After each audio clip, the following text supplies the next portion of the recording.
Hello. How is everyone today? Hello. Oh, there's clapping. Thank you. Oh. Thank you so much for joining us. Can everyone hear? Okay. Can everyone hear me? Wonderful. Hi. Thank you all for joining us. It's September already. Whoa. Yay. Okay, so thank you for reading my email and for being here. I'm sorry if there was any confusion. We had a lot of people asking how to get to Litzsinger Road Ecology Center, and I'm glad you did not drive out there. We would not all fit in the parking lot, right, Bob? We wouldn't all fit. Before we get started, can we see a show of hands of how many people have been to Litzsinger Road Ecology Center? Oh, look, wonderful, Bob. Look at all the people that have been. Excellent. Well, that's wonderful. We're so excited to have Bob Coulter here from Litzsinger to talk to us a little bit about the site and programs, and feel free to ask him questions, and let's welcome him. Bob, thanks so much for being here. Let's give him a warm welcome. Excellent. Bob, thank you. Thanks. Sound okay? Okay, great. So again, Bob Coulter. A couple weeks ago, I celebrated my 20th anniversary with the garden. Last 15, I've been, wow, it's surprising. I thought it was a transitional job, and 20 years later, I'm still here. But former elementary teacher for about 12, 13 years, and now 20 with the garden. And last 15, I've been honored to be the director of the Litzsinger Road Ecology Center, which is one of the garden's kind of lesser-known sites, to say the least.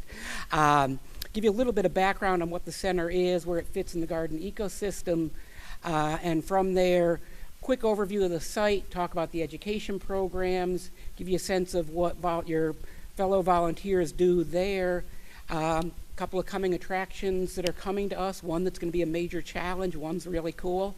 But throughout all of this, as I said, a former elementary teacher, I'm used to whatever.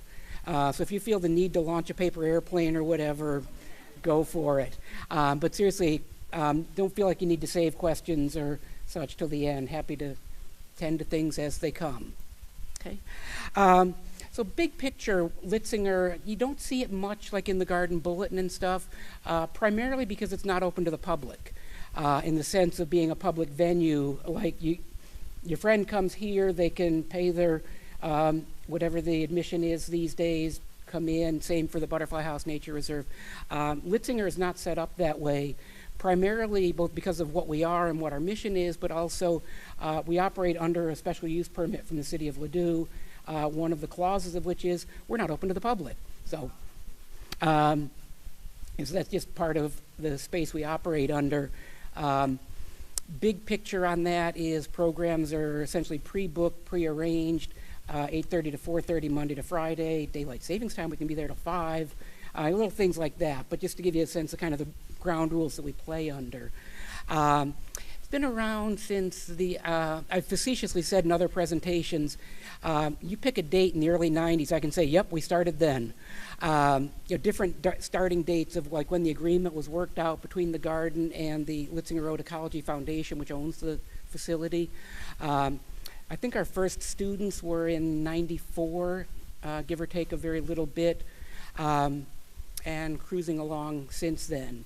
But administratively, we're a division of the garden, but the physical infrastructure is owned by a private foundation that's totally separate from the garden, managed by the garden, and all of our staff shirts are kind of a dual identity, Litzsinger Road Ecology Center and Missouri Botanical Garden. We're all garden staff for that. With that, just to capture, in some ways, I have a small set of pictures that are kind of archetypes of what we're after, and I think it agrees more generally with the garden mission. Dylan, very sweet kid, but standard suburban kid living in these saturated corporate media images, all these things on his t-shirt. Something caught his attention and made nature cool. And it's just one of those things that capturing in one image what we all collectively in different parts of the garden are about is that nature is cool. I can get involved, I can be curious, I can be concerned. So good archetypal picture for what we collectively with the garden are after. So tuck that one away, please. Moving ahead, If you're curious where we are, street address is 9711 Litzsinger Road. If you go out Litzsinger from Tillis Park, that's our kind welcoming sign. Go away, we will execute. And again, that's part of, we're bound by the use permit. We're not allowed to put up any signs that actually identify what we are or give any garden affiliation. And some of that, I wasn't here. I was living in Massachusetts at the time, but be one of the neighbors there. They don't want this major public venue in a very residential neighborhood. So subtle, under the radar kind of thing. But we're about the only gravel driveway in Ladue as well. So especially imported rocks. But seriously, that's the gravel driveway that is the entrance to Litzsinger. And over the next couple of slides, I'll give you an overview of kind of what the site looks like. Some of you have been there, you have a sense of it, but I have a couple of pictures that I'll guarantee you probably haven't seen before, so it makes it worth coming.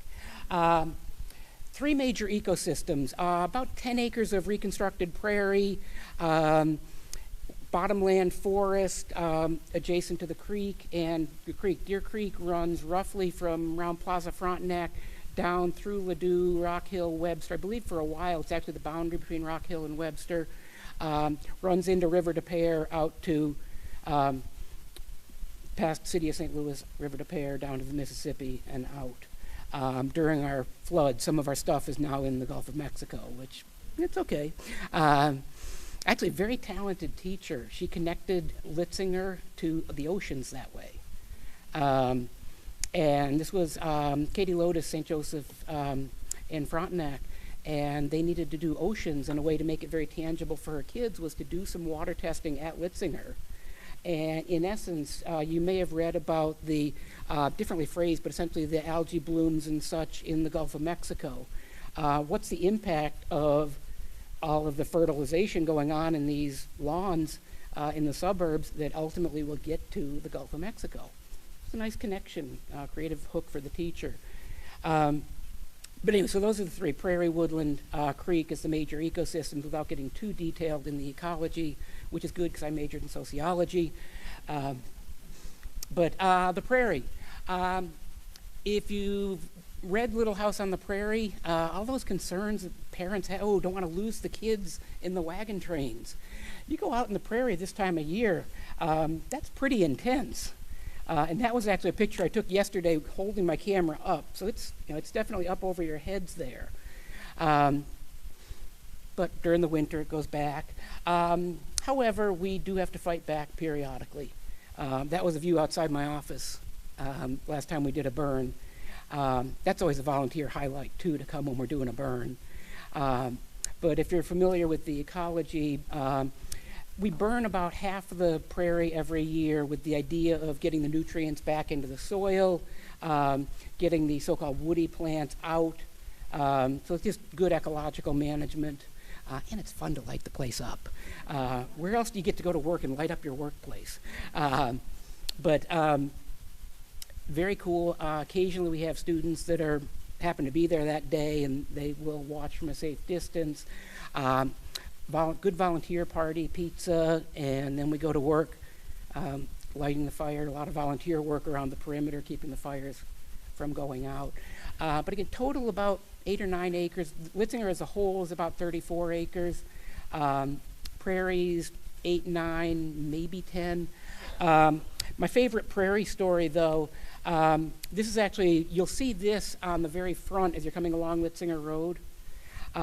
Years ago, when we were getting this newfangled thing called the internet installed there, I worked out very carefully with Charter Cable where to run the cable around the edges.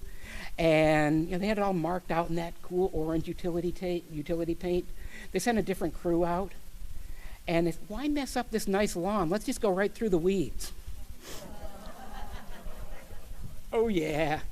I had a chat with Charter about that one. But anyways, nature is resilient. It comes back just fine. So that's prairie, both growing and returning to nature, so to speak. Woodland, again, mostly bottomland forest, which basically a lot of it's in the floodplain. It's nature of where we are. And we have a number of bridges that run across essentially intermittent streams. All of those bridges are actually tied with bike cables so that they don't end up in the Gulf of Mexico. But standard Missouri woodland spaces, great places to explore, particularly comparing the prairie and woodland. We don't have structured programs. I'll get into that when we talk about the education programs, but one of the kind of standard activities, middle to upper elementary in particular, comparison contrast, how are prairies different than woodland, plant adaptations and such. But good spaces. In general, too, we tend to leave nature the way it is as long as it's not a safety problem. Griffin and Gavin they're just kind of exploring a hollowed out tree that comes down. It's not hurting anything. It's a great place to explore, a great place to look over time as decomposition takes place with it. But woodlands. Our third major ecosystem, again, Deer Creek that runs through it, part of the larger River des Peres watershed. Very intermittent. There's always water in it, but sometimes it gets a little more festive than others. If you live near a suburban stream, you've probably seen it come and go, do what it does.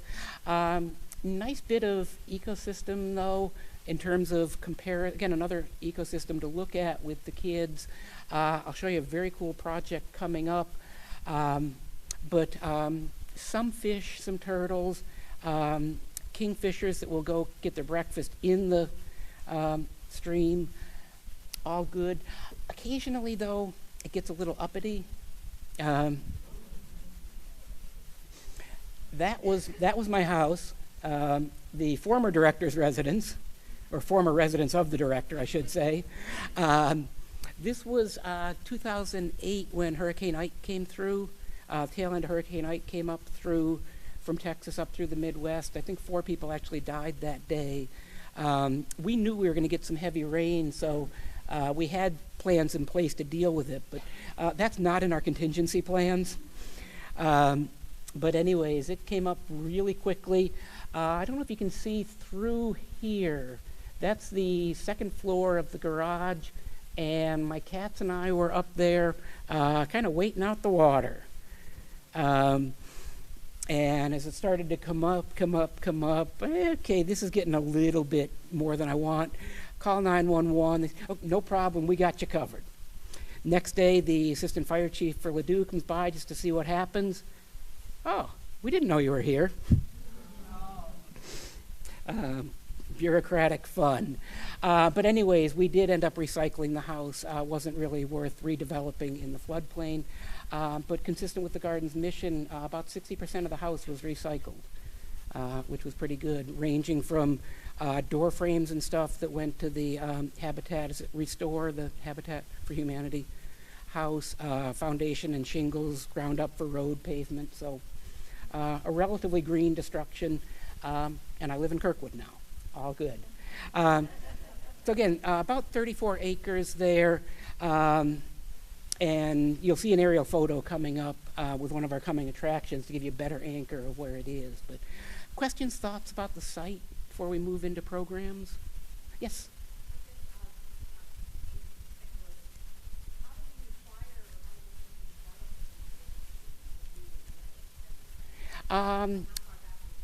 Yeah, so it was created again in kind of the first part of the 90s.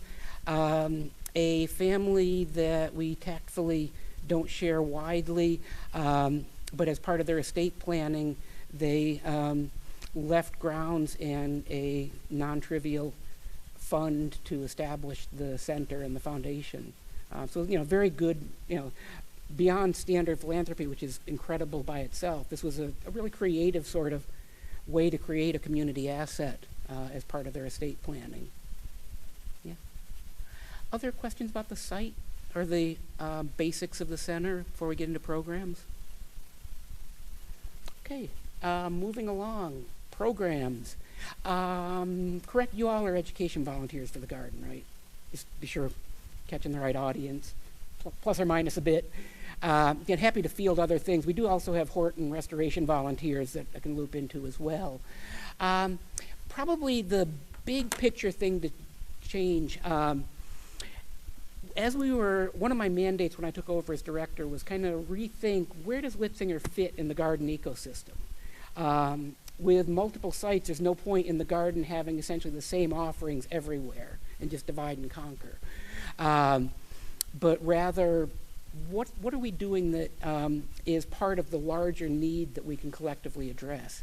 And so generally, we tend to work with schools that want something different than a standard field trip model. So we essentially have no pre-structured programs. Rather, a teacher that is looking for something a bit different, that wants to do a project that really links coming to us to learn something, but they're doing a project back on their school grounds or in the community. And so they'll come to us to learn some technical background, age-appropriate technical background, and then we're out in the community with them, helping them with the project. So for example, right now I'm working with I have about a quarter of my time on schools. I have 2 full-time staff that do nothing but school partnerships. So I'm working with Kaiser 4th grade over in Kirkwood on Geyer. They have this assigned curriculum thing they have to cover around erosion and such. And so I'm working with them to look where the water flows on the grounds at Kaiser. And then rather than just letting it run off the pavement into MSD, into storm sewers, MSD picks it up and deals with it, how can we put in some water-loving plants to absorb it, do some bioretention, improve the greenscape of the school grounds? That's the kind of thing that we generally are working toward. More sustained, multi-visit to us, we're out in the community with them, so that, again, in the broader garden ecosystem, that we can collectively offer different types of programs that meet teachers for whatever is right for them. That's big picture, that's what we're after. And that can range from relatively younger kids that you can see doing some sort of observation, a little bit of data recording. For better or worse, ecology in the standard science curriculum, particularly elementary, is about 1.5 minutes a year, being slightly facetious. But more to the point, where we, those projects I'm describing tend to be larger, bigger, more ambitious. And the way that we're able to make that happen is to work with the teachers to find where else does this fit. And so a lot of writing skills, data skills, that sort of thing, so that it hits other parts of the curriculum, because science in general has a limited role in elementary schools, and the nature piece of that is 1.5 minutes, I'm being facetious, but you get the idea that it's hard to do big, ambitious ecology projects if you can't also bring in other parts of the curriculum. So kind of a younger kid, going even younger, preschool audience. I'm not quite sure what school that is, but just this relatively unstructured nature exploration. There's a risk of making the science overly academic with kids this age, and so giving them enough time, particularly younger ones, just engage with nature, just explore, find things. One of the other differences that we have, we're not a display garden. And believe me, when I was a teacher, I brought my kids on the grounds here, and probably the best way to find out where there are Hort staff and security are to let the kids start manipulating the plants. It draws attention, and for appropriate reasons. It's just a very different setting. This, for the most part, it's open nature, poke around, see what you find. Particularly, these rotting logs tend to accumulate things in them. Good stuff to find. Older kids, Molly Adeshola there, doing a prairie investigation, collecting some samples to bring back to school for more investigation. Again, all of this kind of keying to where the kids are, what their teacher is after with their program, and plan it with them as we go. With that, so there's William, used to be my neighbor. 2 different things with William. I had mentioned before the stream study, the one on the right. This is a school that in 5th grade, they were with us doing an ecology project, and the teacher said, this has been great. sorry we can't bring the kids back next year because we just don't have ecology in our curriculum. I love a challenge. What they did have in their curriculum was chemistry. Don't tell anybody, that is not an ecology study, that is a chemistry study. But seriously, they had just finished, the last part of 5th grade, had just finished a whole study of ecosystems, habitats, what makes something good for, what adaptations help you survive, all that core ecology stuff. Let's do it in the water. And so we used Missouri Stream Team protocols, checked the water quality. There's protocols for by looking at the microorganisms, the macroinvertebrates, what does that say about the water quality? How good, how healthy is your water? It's ecology, it's chemistry. We'll do a little victory lap around the prairie. Another piece of what we do with Litzsinger, for the last 12 or 13 years, we've had a sustained partnership with MIT up in Cambridge, working with them around a variety of technology resources. And you can't pick up the paper without this, kids spend too much time on screen.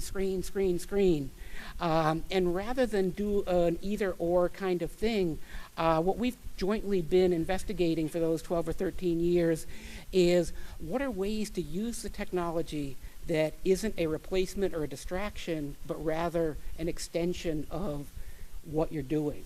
And so happy to get into that in more detail if you'd like in the questions, but there's William doing a project. We were using, at the time, this little dated picture there. Remember the days when you had a PDA that had all your information on it? You can't buy those anymore because it's all in your smartphone now. But it was a handheld game under the idea of augmented reality where what William and his classmates were doing was they were being guided by the PDA to different parts of the woodland. And we had crafted this game where different critters in the woodland would make a case for why they are the most important part of the forest. Very good storyline there. And so they went out and met with Bella Beetle and Stuart Soil and Clarence Cottonwood and such. And they each made their claim for, I'm the most important part of the ecosystem. And so the kids had to process what are each of those pieces, which one is more important. Ultimately, we thought leading toward the idea of interdependence, they're all important and such. Never put a question in front of a 5th grader that they're going to give you a different answer. One of the kids, was actually one of William's classmates, made a good point. All of the other ones that we had, like Clarence Cottonwood, Bella Beetle and such, not getting down to the nth degree of the ecology, but those all had approximate substitutes. That if it wasn't a cottonwood, some other tree would probably move in.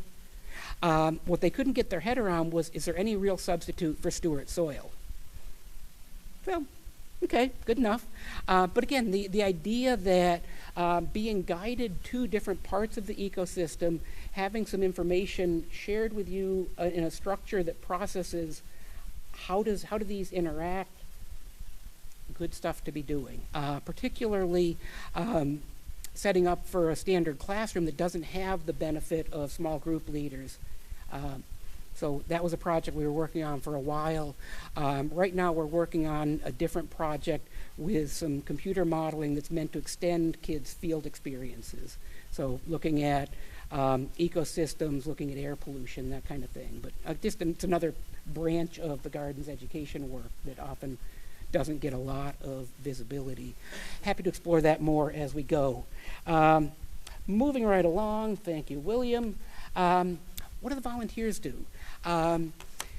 We have about 100, on paper, about 130 volunteers. That includes education volunteers, horticulture restoration volunteers, a handful of crossovers that do both. The Hort volunteers, just as a quick summary, tend to do things like plant propagation, invasive removals. We also have a group of retired engineers that just love to build things. Rube Goldberg type solutions to things. They just love to put their engineering skills to work to build things. The education volunteers, typical visit. would be school comes, they get off the bus, we meet with them, and then the volunteers would have been prepped ahead of time. Here's what's coming, here's the plan. And then they will go out with a group of 4 to 6 kids investigating whatever the day's investigation is. Younger kids tends to be more generic exploration, comparison, contrast, looking for colors, looking for shapes, just getting them engaged with nature. Older kids, you saw some of the projects that they're building toward a more substantive sort of thing. A lot of schools, we have a multi-grade connection, so we can really start to think about what's good for this grade that feeds that grade, that feeds that grade, and such. Volunteers sign up for whatever days work for them. Some of them, like Tuesday mornings are free. I do Tuesday mornings, come what may. Some like older kids and tend to cherry pick. I want to work with the older kids. Some will flee from the older kids and will pick the younger ones. And it all works out pretty well. And every day is a little bit different because the plans are really customized to where the school is. So sometimes you get to be the stage for a critter. Diane Dubois is kindly offering her collar for a little bit of investigation there. Other times, scaffolding the kids if they're learning about which plants are best for our planting project back at school. How do you read field guides? How do you process the information in them? Enormous amount of information. I had mentioned earlier the need to bring in other areas of the curriculum. Language arts, reading nonfiction, measurements, both the size of the plants. So when we were working with Kirk Christian developing a native plant garden, how big are those plants going to get? That if you're thinking about laying out a small garden patch, you probably don't want just a totally casual mix and match. How tall are they getting? What's it going to look like? Measurement, there's math in there. Very cool stuff. So good stuff there. Questions about either the programs or the volunteer roles? Yes, sir. Do the volunteers go back to the schools? That's an option. It's one that tends not to happen a whole lot. I think as much as anything, it's time limits. And most of you all you have a slot in your life for volunteering. We always keep it open as an option. We do have some that do. Not as much as I'd like, really. Yeah, so our total staffing, I should have said, so aside from my role as director, 2 full-time staff who do education programs, a full-time administrative coordinator who also pitches in on programs. On the hort side, we have a horticulture coordinator, Mary Voges, ecological restoration coordinator, ecological restoration assistant, so their jobs are essentially full-time ecosystem development stuff. Susan Barron is our adult program coordinator who works with the volunteers, but she's integrally involved in one of the coming attractions. And Jennifer Krause does web and graphics for us and other parts. So the full-time head count is 9 and a couple of seasonal interns. Typically it varies a bit. I would say hour and a half is a bit of an express trip. Typically 2.5 maybe, depending on older kids, where it's going to be a little bit more intensive. By 3, it gets a little bit old, honestly. And it's realistically, it's not one that the schools often. Yeah, we want to be there all because they've got their own stuff to do. Yeah. Part of the use permit is no more than, let me see if I got this jingle down. I should put a little music with it. No more than 30 at a time, 60 in a day, no more than 50 on physical bodies on site, which includes staff and volunteers. There's a weekend clause for researchers that can be there during program hours, but no more than 10 of them. There's another clause for 10 guests of the foundation. There is no truth to the rumor that we've dressed people in deer to make that look good. But yeah, that is one of the limits. And with that, what it does is also make it less likely that we work with middle and high school. Because you think about your standard suburban middle school, they typically, even within a team, will have like 4 class sections. And we've done some, but it makes it very hard because even if they're in completely different parts of the center, we can't have 4 classes on site. And so what typically happens is we have a morning and an afternoon and a morning and an afternoon, and that makes 2 days of operational challenges for the middle school. Because not just the kids are missing, but if you're the teacher, you're out there with your first period class, you're not there to receive your second, third, and fourth period classes. And so if you did a bar graph of our classes, we do have middle school and high school, but those are very creative, very flexible spaces. The logistics are more challenging. Yeah. Other questions or thoughts about programs or volunteering? Yes? Oh, funny you should ask. 2 things. One, we do occasional kind of tours. Drawing a blank on the specific course title, but one of the faculty at SLU every year brings her students as part of a field trip. We also support some research we have some mini grants that support students, primarily grad students, doing ecological research on site. Things like that. Occasionally we take in education people as an internship in place-based education, engage them. Less so though, because most people in an education program are prepping to get a teaching job, teacher certification, and nationally those are very locked down programs. You will do this number of credits for this, for this, for this. But there are a few programs that are a bit more flexible, as we do offer internships for that. And hold on, one of the coming attractions, a very cool college option. Other things, program or volunteer spaces. And again, hold on to the big picture. The idea is to offer multiple opportunities for people so that the garden ecosystem as a whole is richer and not just redundant in 5 spaces. We don't want to be, I won't pick on any particular corporate chain, but you get the idea. We don't want to have just a map of the same thing everywhere, but to have a range of different options. Okay, coming attractions. The first one is, we'll call it for the greater good.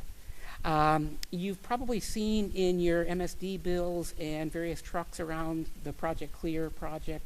It's a multi-billion-dollar endeavor to redo St. Louis's sewer system. They're coming. There's your aerial photo of Litzsinger. If you come along Litzsinger Road, you've got this entrance in here. Can't get down much smaller than that. But basically, Litzsinger Road is coming up here.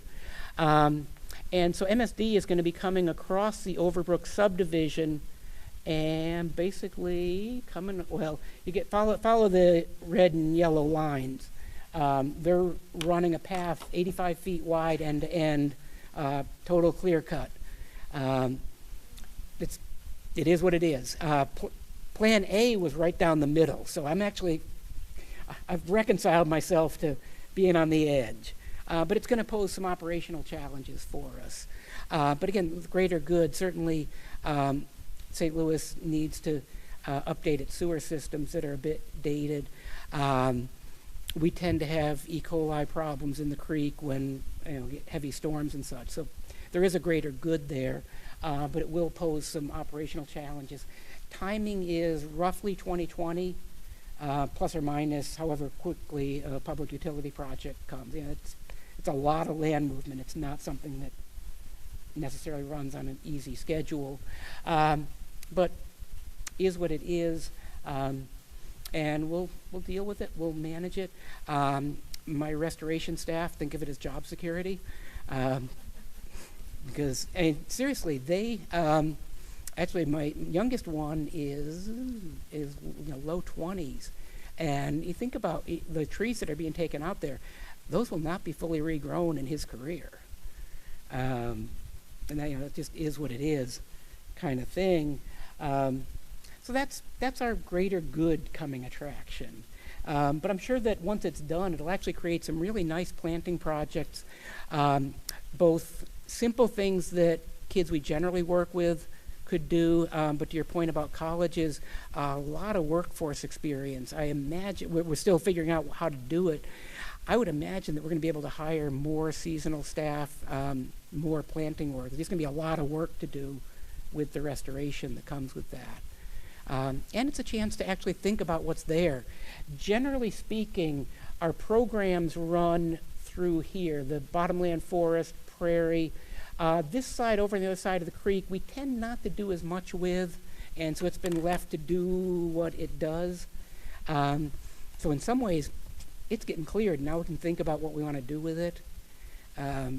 So an opportunity. The last coming attraction, and then I'll wrap up for the day, and again, happy to deal with any questions or thoughts you have. Back to the college piece, starting next summer, you'll have an opportunity, anybody will have a chance to earn a master's degree working with us in partnership with Miami University of Ohio. The basic structure is doing 21 credits with the garden, with a small online component with Miami, and then 14 other credits totally online with Miami. Get an MA in biology, but most of your coursework is anchored in the different parts of the garden's research and community outreach. And that'll really shift our engagement with college audiences to have our own graduate, I have to be careful, they're not our graduate students, they're Miami's graduate students, but students that are very much attached to us as their home base for their graduate study. And Susan Barron, who I had said was the adult education program coordinator, she and I will be leading the first charge of that, but as it scales up, we'll be looping in other parts of not just the Litzsinger staff, but the broader garden staff, and working with a lot of the garden research and restoration as guest speakers, program sites, and such. So we're excited about that. I think it's a really different new piece that adds to the total garden ecosystem, and so looking forward to that. So questions, thoughts? Yes? Yeah?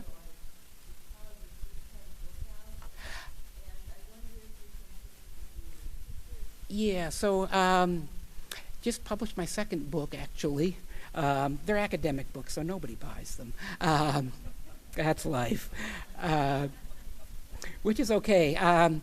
Part of the partnership with MIT is a bit more of an academically focused side, and it's an expected part of that strand of the work this academic publishing. First book was called No More Robots, Building Kids' Character, Competence, and Sense of Place. And it was meant to be a pushback against the very robotic approach to schooling that people expect. Teachers are so locked down that they have to follow exactly this script at 10:17 in the morning. You have to be on page 42, exercise 3 kind of thing. And likewise, the kids are expected to do that. And the title actually derives from an old metaphor. C. Wright Mills was a sociologist back in the 50s. And he was pushing back against, if you remember the Dennis the Menace TV series, Dennis's father was the nice guy, but the character was a corporate drone kind of thing. You go off to work, you come home kind of thing. And so Mills' argument was that people are being set up to be cheerful robots. So no more robots. We need to get kids and teachers more engaged, being creative and such. And then a follow-up to that around building kids' citizenship. Same idea, but a little bit more detail about how do we give people ownership of these projects? Instead of them just coming and learning 6 interesting facts, how do we give them ownership and care? How do we scaffold people being out in the community doing things? And ultimately, again, that's what we're all after. How does what they do with us, not just to learn something, but enable them and build that commitment to go do something in the world? So, those books, a few chapters here and there, it's part of what keeps the pipeline moving. Other thoughts, questions? Yes? I don't either. Yeah. If you know the secret, knock. No, minimally, there's always during the volunteer appreciation weeks, there's tours to sign up there. Otherwise, we can figure that those are solvable problems.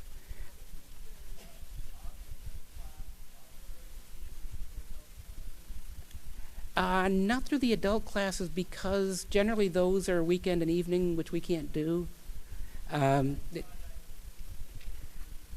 If it was a quirk. Yeah. Again, put your heads together. I'm sure we can work something out in other spaces, but there is the Volunteer Appreciation Week.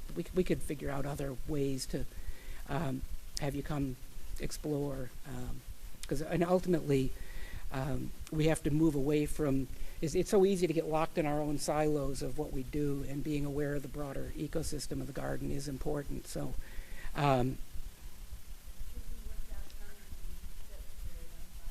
That we never know until the day of, which makes it really hard. We will get a window from St. Louis County of when we can do it, but then it's really got the moisture's got to be right, the wind has got to be right. Ladue Fire Department needs to be available that day, which can even be, it could even get killed at the last, we haven't had it yet where it could get killed at the last minute if they get called out on something. So that one is hard to pin down. Yes? Education should extend beyond the classroom. Yep. A master's degree in what? You will actually get one of the great oxymorons of the world, an MA in biology. Yep. Interestingly enough, we're not the only ones, well, again, we're not offering the degree. Miami is offering the degree. You can actually get an MA in biology from WashU. And again, it's not meant as a science research field. As I understand the MA in biology from WashU, and again, this is years since I've looked at it, so if I'm wrong, shoot the messenger anyways, but what the heck. It's primarily, I believe their MA in biology is aimed at kind of the high-end high school biology teacher, that it links teaching with with WashU's biological research and such. But you primarily, with Miami, it would be an MA in biology. You also have an option for a Master of Arts in Teaching Biological Sciences, if you really want one of those long scroll diplomas. Master of Arts in Teaching Biological Sciences. But it is the normal market for that is some of them teachers, some of them like other informal science institution staff, people like yourselves that are interested, deeply committed to science, but you're not really going after it as a research career. And so a lot more, how does science fit in the community? How does a science understanding help me understand public programming, public issues, that kind of thing? Department of the grad program, it'll be a mix of at Litzsinger and in the different education venues here. The core staff for that right now, primarily Susan Barron, who's our adult ed program coordinator. It's going to morph toward being her full-time job and a fraction of mine. But we'll be running through all of the garden sites in terms of, because one of the things that was appealing for us to do it, but also for Miami to have us as a partner, is all of the cool research and outreach that the garden does. That there are just so many venues to engage people in that whole plethora of ecosystem improvement, conservation, restoration, and such. And so rather than being standard endless lecture courses, most courses will be a sequence of engaging with different parts of the garden and other parts of the community. Zoo is very interested in this. They'll be doing some pieces with us. Stitched together, but again, not the standard intro to biology with no frogs will be dissected. Other questions, thoughts?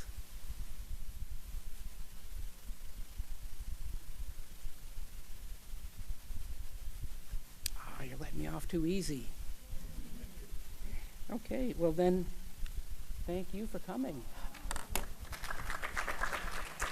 And feel free to ping me a note as we go. Either that's a Litzsinger address or the garden convention, bob.coulter@mobot.org. Either way, they get there. More than happy to tend to follow up. And again, thank you for coming.